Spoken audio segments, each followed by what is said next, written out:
Holy Magic Mayhem, Batman!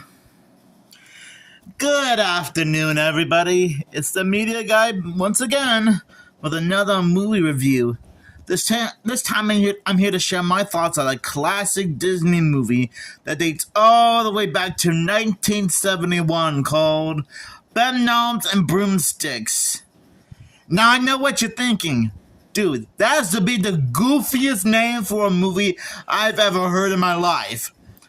Well, just to let you guys know, this movie is actually a thing. And I'm guessing none of you have ever heard of this movie. But have no fear, every VHS tape and DVD I own has a description on the back. An Academy Award winner for Best Visual Effects, Bedknobs and Broomsticks is a magical blend of live action and animation that makes it one of Disney's most enduring classics.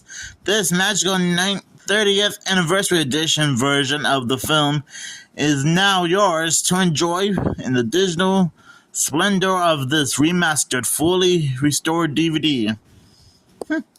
Bedknobs and Broomsticks is the enchanting story of an immature witch who, along with three prodigious orphans, fled into one fantastic adventure after another aboard a bewitched bed. Oh boy, I'm sensing some magical shenanigans. The legendary Angela Lansbury, and by the way, what a nice name, is charming as the witch. And the inimitable David Tomsley, I'm guessing from Mary Poppins, delights as the amusing professor who's helped Lansbury and the children enlist in order to find an ancient incantation that will save the country from hostile invaders. Oh yeah, by the way, even though this was released in 1971, this was set in the 1940s during World War II, if I'm correct. This special edition Bedknobs and Broomsticks DVD includes many bonus features and is sure to be a film the entire family will want to watch again and again. Sorry about the yawning. Just pretend like I wasn't yawning. So honestly, find this movie to be very entertaining and, well, quite charming, to be honest. Now, I do remember watching clips of this movie before on YouTube, but haven't actually watched it in general when I think about it. And I'm actually glad I got a chance to watch this movie on DVD. Even though I also have the movie on VHS right here. And it's a nice story. Great characters. I do like the animation segment with this King Lion here. Not to be confused with Simba from the Lion King several years later. And I do like some of the special effects from this movie. I mean, I'm sure they must have used a lot of green screen and wires to make all the objects come to life in this movie. And keep in mind, this was way before CGI special effects were even a thing until the 2000s came along. So this was revolutionary at the time.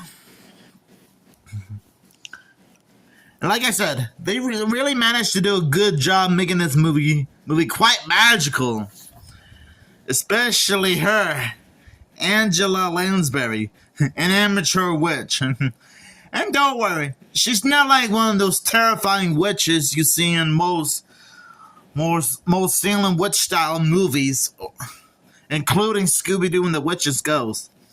She's more of an amateur-friendly type witch, who usually does small spells, like turning her subjects into rabbits, cute little white fluffy rabbits, and like I said, She even made a lot of objects come to life, especially during the climax of the movie, where she made all the 9 shining armor exhibits from a museum come to life to defend the country from a bunch of invaders from Germany. Which I will admit, it really blew my mind a bit. I'm pretty sure the filmmakers worked hard to make it look convincing. And like I said, they must have used a few wires and a few green screen special effects to make all the armor, swords, trumpets and drums come to life. So I'm guessing it was almost like Night in the Museum before Night in the Museum was even a thing. Now, come to think of it, I wonder if that's where Night in the Museum got its inspiration from. Mainly from this movie. Okay, maybe that's like a bit of a stretch and completely far-fetched, which you are technically right. But let that sink in a bit. I do like the animation segment where the lion and his teammates are competing against another team of animals during a soccer match. And I really got a few chuckles here and there. Them trying to score a goal, kicking the ball everywhere, and he kept accidentally running over the referee, which is this guy here. Sorry about the blurriness. That was like true slapstick humor there. Now, I think this movie is fine the way it is. We don't need this to be a sequel, which is good because, to be fair, doing a follow-up to this movie might be a little bit impossible to pull off, considering how most of the cast and crew behind this movie probably moved on to other movie and TV projects during their career. Some of them retired or probably died after making this movie. And I don't think we need a remake of this movie either. No remake or sequel at all. But if Disney does want to make like a remake to this movie, which I'm not giving any ideas, I'm just saying, but if Disney is planning on making a remake to Bedknobs and Broomsticks, they have to at least make sure it stays true to the original movie, but maybe just include a few make a few changes to it. You know? Okay, I know it seems like I'm giving Disney an idea. And I'm not trying to, I'm just saying. So anyways, I actually find Bedknobs and Broomsticks to be quite enjoyable and fun to watch. And if you're not like a big fan of this movie, I won't make a big deal over it. Sometimes not everybody can have like a favorite movie. I'm sure most people can put Bedknobs and Broomsticks in one of their top 5 or top 10 or top 15 or 20 favorite movies of all time. Which that is understandable. And if you guys haven't seen this movie, go right ahead. I'm sure you can find a VHS and DVD copy of this movie. And if not, then maybe, I guess you can find it, you can watch it on Disney Channel, if it's airing on Disney Channel at some point. Or find it on Disney Plus at some point. And if not, then that's okay. I assume you guys can just find clips of this movie at some point. Which that is understandable. And I still like some of the magical elements of this movie.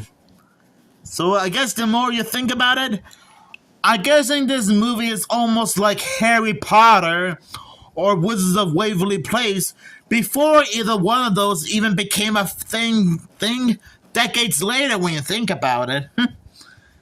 I know that sounds a little bit far-fetched and a bit of a stretch, but still.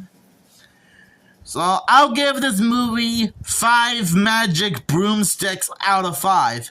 Because that's how hilariously amazing this is. And I still think you guys can still have a good time with this movie. And it can also be very dramatic and hilarious at times, if you know what I'm talking about. Oh boy, oh boy, oh boy.